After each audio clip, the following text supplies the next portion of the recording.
13 actifs qui rendent les gens riches en ce moment. De nombreux entrepreneurs prospères utilisent des actifs générateurs de revenus pour s'assurer de multiples flux de revenus réguliers. En maintenant un portefeuille diversifié d'actifs générateurs de revenus, les investisseurs peuvent s'assurer qu'ils génèrent des revenus réguliers au fil du temps. Dans cette vidéo, je vais partager avec vous 13 actifs qui rendent les gens riches en ce moment.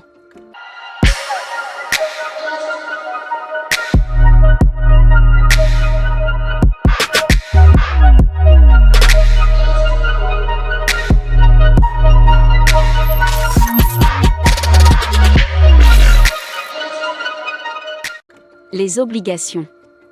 Les obligations sont un type d'investissement à revenu fixe. Il s'agit de prêts accordés à de grandes organisations telles que des gouvernements nationaux, des villes et des entreprises, l'organisation emprunteuse promettant de rembourser l'obligation à une date convenue. En attendant, l'emprunteur verse au détenteur de l'obligation les intérêts convenus. Les personnes qui possèdent des obligations sont également appelées créanciers ou détenteurs de dettes. La première façon de gagner de l'argent avec des obligations est de les conserver jusqu'à la date d'échéance et de percevoir les paiements d'intérêts, qui sont généralement versés 2 fois par an. La deuxième méthode consiste à les vendre à un prix plus élevé. L'action d'une société est l'ensemble des actions en lesquelles la propriété de la société est divisée. Une action représente une fraction de la propriété de la société par rapport au nombre total d'actions. En réalité, investir sur le marché boursier comporte des risques, mais c'est l'un des moyens les plus efficaces de se constituer un patrimoine net lorsqu'on l'aborde de manière disciplinée. Les personnes qui achètent des actions sont appelées actionnaires, et elles disposent de droits de vote dans la société, ainsi que de revenus résiduels qu'elles tirent du marché boursier, soit en achetant et en vendant des actions, soit en percevant des bénéfices résiduels appelés dividendes tout au long de l'année. En cas de liquidation, l'investisseur reçoit également un pourcentage des actifs. Plus que jamais, les gens recherchent des entreprises offrant des perspectives d'achat de cisaille.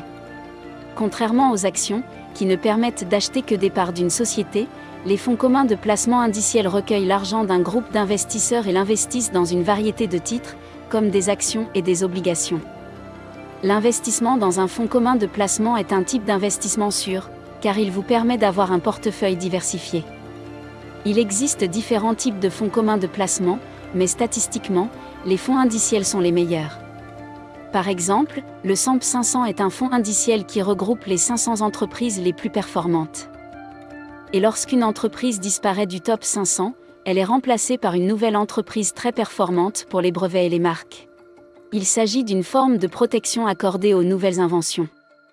Il s'agit d'un document qui certifie que vous êtes propriétaire d'un dispositif particulier et qui décrit également ce que fait votre conception lorsque votre travail est breveté. Les entreprises qui veulent utiliser votre innovation sont censées payer pour cela.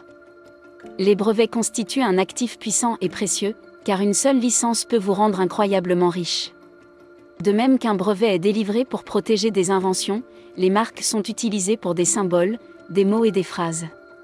Si votre marque fait l'objet d'une licence et est commercialisable, les gens vous paieront pour l'utiliser à des fins commerciales. Beyoncé a déposé une marque pour le nom de sa fille Blue Ivy Carter avant sa naissance. Pour s'assurer que personne ne l'utilise à des fins commerciales. L'investissement dans l'or et d'autres métaux précieux tels que le platine et le titane est l'un des moyens dont disposent les particuliers, en particulier les plus fortunés, pour accumuler davantage de richesses. L'or conserve une valeur considérable même lorsque la monnaie fiduciaire est faible. En outre, le titane et le platine, par exemple, sont utilisés dans la construction de nombreux appareils électroniques, ce qui les rend très prisés par les entreprises et les gouvernements du monde entier. Citons des fonds d'investissement immobilier, Real Estate Investment Trust. Il s'agit du type d'investissement le plus populaire que de nombreuses personnes adoptent. Un fonds d'investissement immobilier est comme un fonds commun de placement immobilier. Il s'agit d'un ensemble de propriétés exploitées par une société qui utilise l'argent des investisseurs pour acheter et développer des biens immobiliers. Si vous souhaitez investir dans l'immobilier sans acheter ou financer un bien, la société d'investissement immobilier est la meilleure décision pour vous. Les taux se concentrent également sur une variété d'industries, tant nationales qu'internationales, et versent des dividendes. Certificat de dépôt. Un certificat de dépôt ou CD est un investissement financier à faible risque proposé par les banques. Le principe de fonctionnement est le suivant: vous prêtez de l'argent à la banque pour une certaine période, généralement appelée prêt à terme, et vous percevez des intérêts sur le capital pendant cette période. Les avantages que vous obtenez varient en fonction de la durée pendant laquelle vous êtes prêt à placer votre argent dans la banque. La seule règle est que vous n'avez pas accès à l'argent tant que la durée de l'investissement n'est pas terminée. 8. Location de biens immobiliers. La location de biens immobiliers consiste à acquérir un bien, comme une voiture ou une maison, et à le louer à des personnes pour une somme modique. Bien que les biens immobiliers soient des actifs rentables, le risque est énorme dans la mesure où, par exemple, si vous possédez une maison, vous êtes responsable de toutes les facettes du bâtiment, vous le louez, vous devez effectuer des réparations et des travaux d'entretien de temps à autre. Et si un locataire refuse de payer son loyer, vous devrez subir le stress de le chasser. 9. Marque. Dans le monde d'aujourd'hui, l'image de marque et la présence en ligne sont devenus des atouts dans lesquels de nombreuses personnes investissent. Beaucoup de sociétés, d'entreprises et même de familles dépensent beaucoup d'argent pour leur image de marque, non seulement parce qu'elles veulent que le public connaisse leurs produits, mais aussi parce qu'elles veulent que leur marque soit un outil leur permettant de générer plus d'argent. Savez-vous que si un logo de Disney ou d'Apple est placé sur un polo d'avion ordinaire, son prix de vente peut être multiplié par 3 par rapport à son prix d'origine? C'est dire le pouvoir d'une marque en pleine expansion. Mais il s'agit d'un actif qui, si l'on y investit du temps, de l'énergie et de l'argent de manière adéquate, ne se contente pas de rapporter des bénéfices, mais continue de fonctionner même après la disparition de son propriétaire. Les entreprises traditionnelles peuvent être des stations de lavage de voitures, des cafés, etc. Outre les coûts initiaux importants et la nécessité de disposer d'un emplacement pour le magasin. Ce que vous choisirez de faire dépendra principalement de votre volonté de travailler à temps plein pour vous-même ou de gagner plus d'argent à côté. 11. Produits numériques. La création de vos produits est peu coûteuse et facilement extensible. Les livres électroniques, les webinaires, les cours en ligne, les podcasts et même les sites web sont tous des produits numériques qui ne coûtent que votre temps, vos données et un peu d'argent pour les produire. Pourtant, ils peuvent servir d'actifs générateurs de revenus pendant une longue période.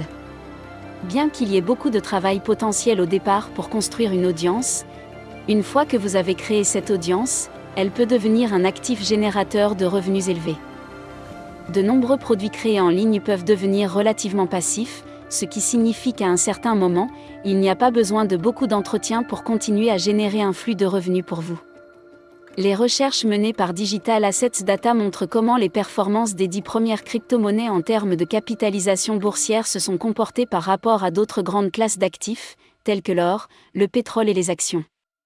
De nos jours, les gens utilisent ces monnaies numériques pour payer des biens et des services. Les crypto-monnaies, en particulier le Bitcoin et l'Ether, ont fait une telle impression que les particuliers vont jusqu'à vendre leurs autres biens pour acheter des bitcoins. Les sociétés et les entreprises cherchent à investir dans les crypto-monnaies, les pièces rares et les œuvres d'art. Selon CNN, les personnes très riches dépensent chaque année au moins 1,1 million de dollars en produits de luxe. Les pièces rares sont considérées comme des investissements en raison de leur valeur historique significative et du fait que leur nombre est limité. Par conséquent, l'investisseur qui possède quelques-unes de ces pièces a le pouvoir d'en tirer un bénéfice important, étroitement lié aux pièces rares ou aux œuvres d'art. Les investisseurs qui acquièrent des œuvres d'art ne le font pas seulement pour leur beauté, mais aussi parce qu'ils en comprennent la valeur. Les œuvres d'art sont des biens que les gens n'achètent pas à la légère, sauf lorsqu'ils les revendent une fois qu'ils les ont rassemblés. Certaines personnes les utilisent pour ouvrir des galeries privées, ou même pour louer leurs œuvres d'art à des galeries célèbres. De cette manière, vous restez propriétaire de vos œuvres d'art et celles-ci génèrent des revenus passifs. L'avantage des actifs générateurs de revenus est qu'ils ne sont pas réservés aux investisseurs expérimentés ayant effectué les recherches et la planification nécessaires.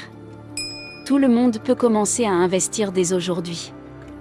Vivre et non survivre, soyons prospères.